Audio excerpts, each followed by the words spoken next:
Hello বন্ধুরা, কেমন আছো সবাই? নিশ্চয়ই ভালো আছো। আমিও বেশ ভালো আছি। আজ হলো বৃহস্পতিবার 25শে জুলাই। আমি এখন ঘড়িতে যদিও বা বাজছে ভোর 5:30। তো চলো এখন থেকে আমি আমার ভিডিওটা তোমাদের সাথে শুরু করছি।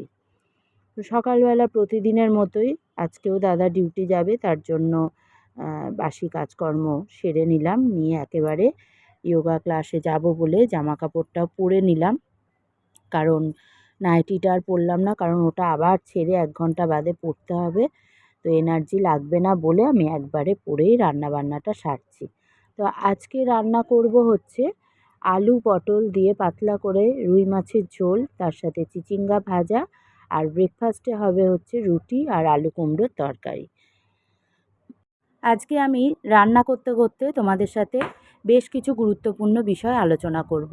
সেটা হলো, এটা তো 24 সাল, আমি 23 সালে আমার চ্যানেলটা খুলেছিলাম। তো চ্যানেলটা খোলার পর থেকে এই যে একটা বছর হয়ে গেল, আমি কিন্তু আমার ইউটিউবে আমার চ্যানেলে ভিডিওগুলো কিন্তু গ্রো করতে পারিনি। কেন যে পারছি না আমি জানি না। আসলে আমার ভুলটা হয়েছিল, আমি যখন ইউটিউবে ভিডিও করতাম তখন আমি কিছু না জেনেই ভিডিও করতাম। আসলে প্রত্যেকটা জিনিসের কিছু প্রসিডিওর থাকে, কিছু রুলস থাকে, সেগুলো আমি কিছুই জানি না। তো আমি যেটা তোমাদের কাছে রিকোয়েস্ট করব, তোমরা যারা ইউটিউবে চ্যানেল খুলে অনেক দূর এগিয়ে গেছো এবং তাদের মধ্যে যদি কেউ আমার একটা ভিডিও দেখে থাকো, তোমরা প্লিজ আমাকে একটু হেল্প করবে যে আমার কোন জায়গাটা ভুল হচ্ছে, বা আমার কোনখানে কি করলে আমার ঠিকঠাক ভিডিওটা হবে, সেটা একটু কমেন্ট করে আমাকে জানিও। তো যাই হোক, রান্নাবান্না তো হয়ে গেল দেখলে। দাদার lunch box, breakfast box ready করে ফেলেছি, আর আমিও এদিকে তৈরি নিয়েছি যোগা ক্লাসে যাব বলে।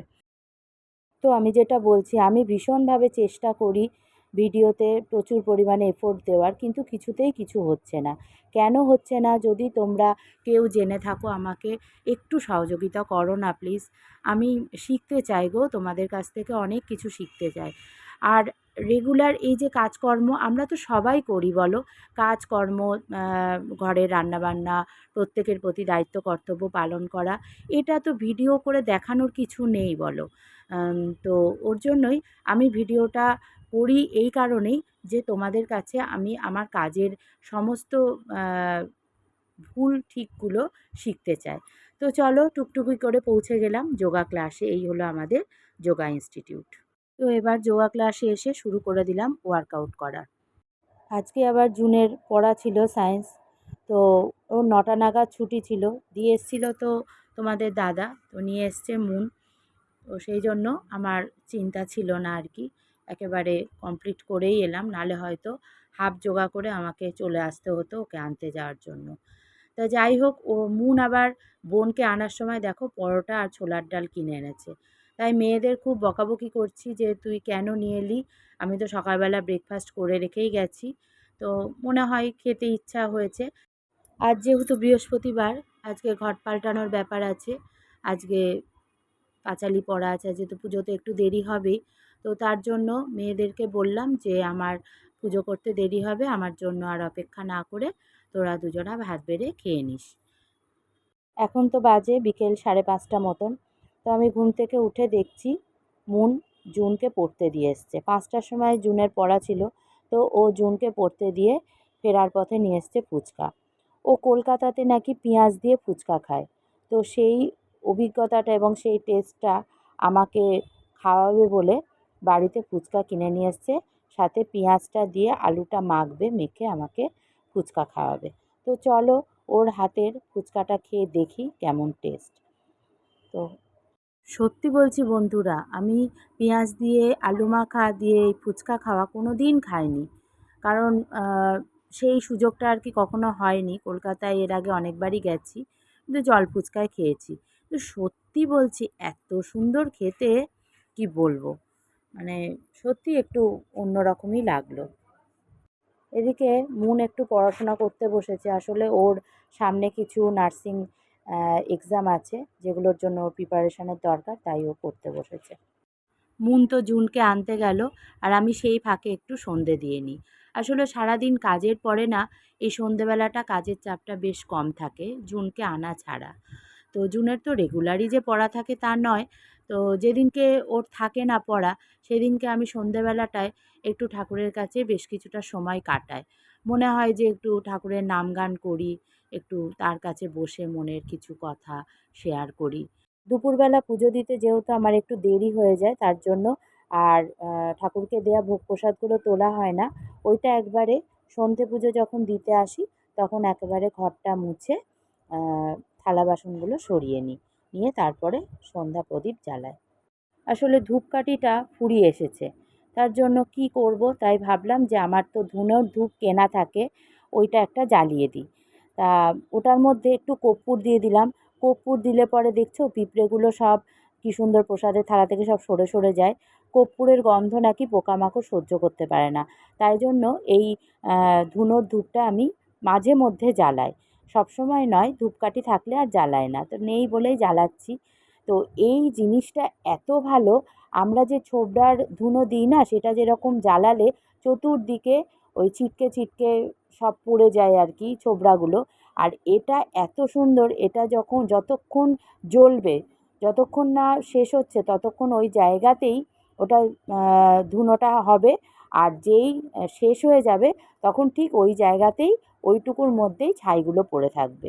খুব সুন্দর গো, এত কত কিঙ্কর বেদ মনে, গুরুদেব দয়া করো দীন জনে, গুরুদেব দয়া করো দীন জনে, গুরুদেব দয়া করো দীন জনে।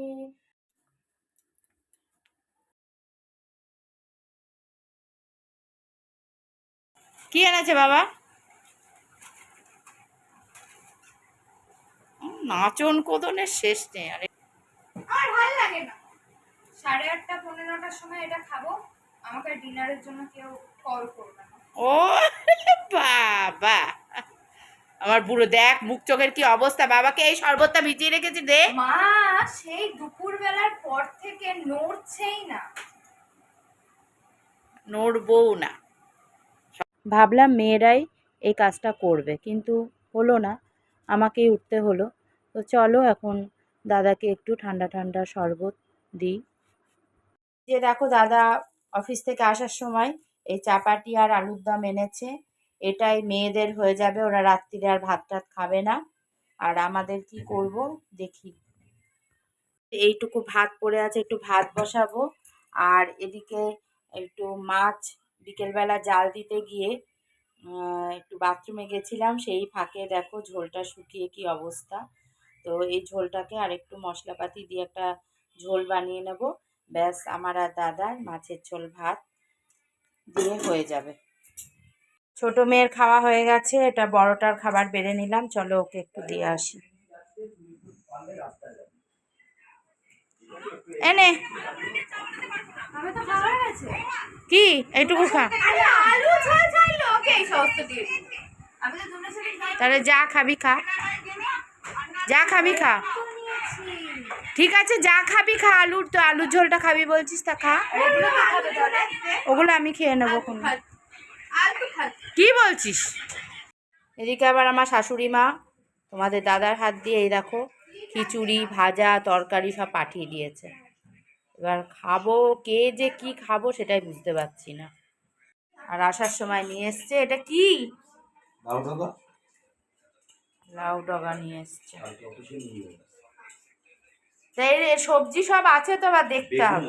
কিচ্ছু লাগবে, কি হয়েছে? খালি বেগুন। তুমি কালকে রান্নাটা করো, আমি কুটে দেবো। খুনি করবা রান্না? লাউ ডোকার সঙ্গে বেগুন আর আলু ছাড়া কিচ্ছু লাগে না। ও হ্যালো প্রো ব্লগার, যাই হচ্ছে ক্যামেরাটি নিয়ে এসে চলে। আচ্ছা আপনারা আসুন, এসে দেখুন রুমেতে। ওই যে বেলায় কিনলি যেগুলো, ইয়েস, দেখা যাচ্ছে? দেখেছিস পেছন দিক থেকে ঠেলা দিচ্ছে, দেখা যাচ্ছে? ফোনটা কেঁপে যাবে না? কিছুই দেখা যাচ্ছে না। কে বললো? সব দেখা যাচ্ছে। ভালো করে কেউ যদি মন দিয়ে ব্লগ দেখে সে অবশ্যই দেখতে যাবে। আমরা মজা পাচ্ছি, এটাই এনাফ এনাফ। যতটা গ্লেজ আছে এর আগের দিন যেগুলো লাগিয়েছিলাম ওগুলো তো অতটাও গ্লেজ নেই।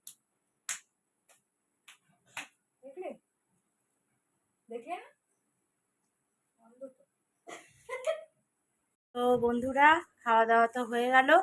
এখন একদম গাটা ধুয়ে নাইটি চেঞ্জ করে চুল টুল বাঁধলাম, তো ঠিকই বেঁধে নিয়েছি। এখনো বিছানা হয়নি, ওই ঘরে পাশের ঘরে মেয়েরা শুয়ে পড়েছে, আর এ ঘরে এখন বিছানাটা করব, করে শুয়ে পড়বো। তো আজকের ভিডিওটা তোমাদের কেমন লাগলো কমেন্ট করে জানিও, ভালো লাগলে একটা লাইক করে দিও। আর সবসময় আমি যেটা বলি যে আমার পাশে থেকো, আমার চ্যানেলটা এগিয়ে নিয়ে যাওয়ার জন্য তোমরা সহযোগিতা করো। দেখা হচ্ছে কালকে কোনো একটা ভিডিও নিয়ে, ততক্ষণ অবধি তোমরা সবাই খুব ভালো থেকো, সুস্থ থেকো। দেখা হচ্ছে কালকে। Tata, good night.